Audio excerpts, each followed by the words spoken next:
दोस्तों आज हम ये भी जानेंगे कि अक्सर शादी में फेरों के समय पंडितों के द्वारा बोले जाने वाला मंत्र कश्यप गोत्री कश्यप गोत्रा मंत्र का रहस्य क्या है। पुण्यात्मा, इस दास ने ये नाम लिया ही लिया था। उस समय एक प्लाट की रजिस्ट्री कराने के लिए रोहतक तहसील में गया हुआ था और वहां एक नंबरदार था उसी रोहतक क्षेत्र का।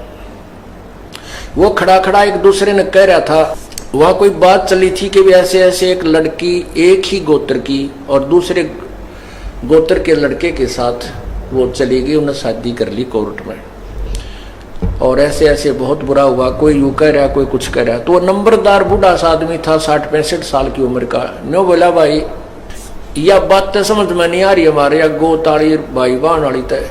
कहने लगे, मेरे 3 शादी होली। एक तो पहले शादी हुई, वह पहले बच्चा हुआ था, वो बच्चा भी मर गया, वो औरत भी मर गई,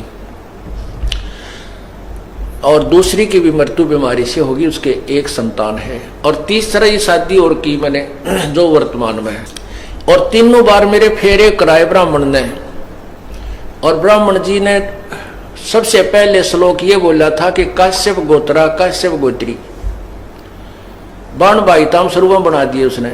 यू कश्यप गोत्रा और कश्यप गोत्री एक गोत्र के क्यों करो। हम इस तत्व ज्ञान से दास परिचित था, लेकिन उनको उस समय यह बताना उचित नहीं समझा, क्योंकि वो तो सारे फिर वो दूसरे ज्ञान से भरे हुए थे।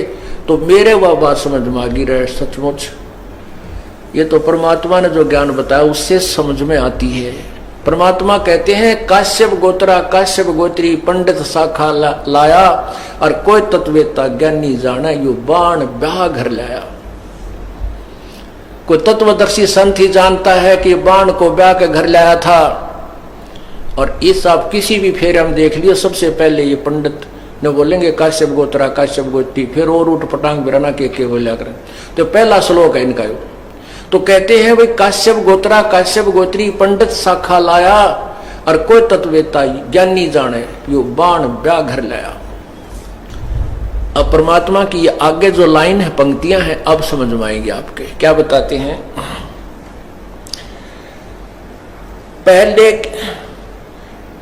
मां अष्टंगी पिता निरंजन, ये जम दारुण वंशन अंजन।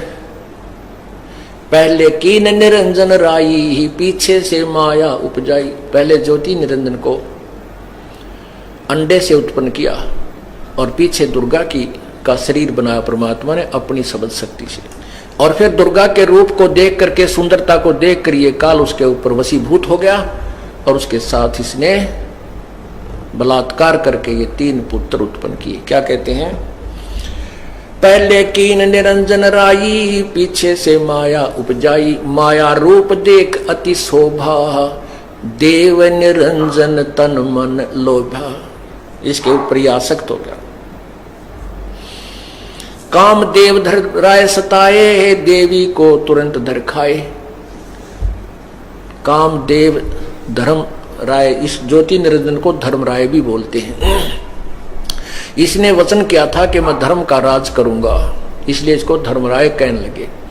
कहते हैं, विषय वासना वश होकर के ये ज्योति निरंजन कामदेव धर्मराय सताए, देवी को तुरंत दरखाए।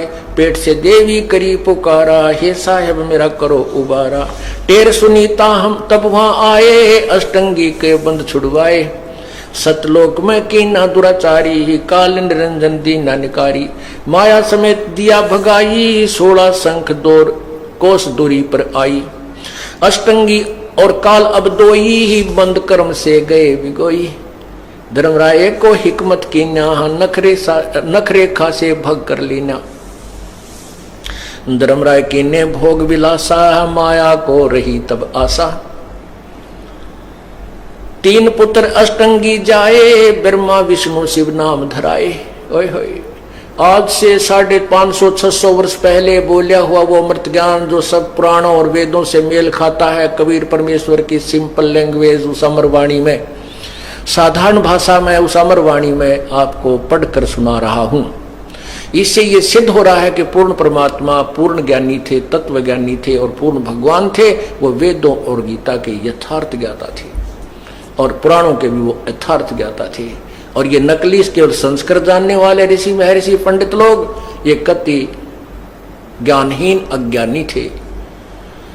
इनको ये वेद और पुराण समझ में नहीं आई, इसलिए सब संसार को भ्रमित कर दिया। दंत कथा सुना सुनाकर इनको यथार्थ ज्ञान से बहुत दूर पहुंचा दिया। कहते हैं धर्मराय की ने भोग विलासा, इन्होंने सृष्टि कर्म किया तब माया को रही तब आशा, यो गर्भवती हुई दुर्गा। 3 पुत्र अष्टंगी जाए, ब्रह्मा विष्णु शिव नाम धराए। 3 देव विस्तार चलावे, इनमें यो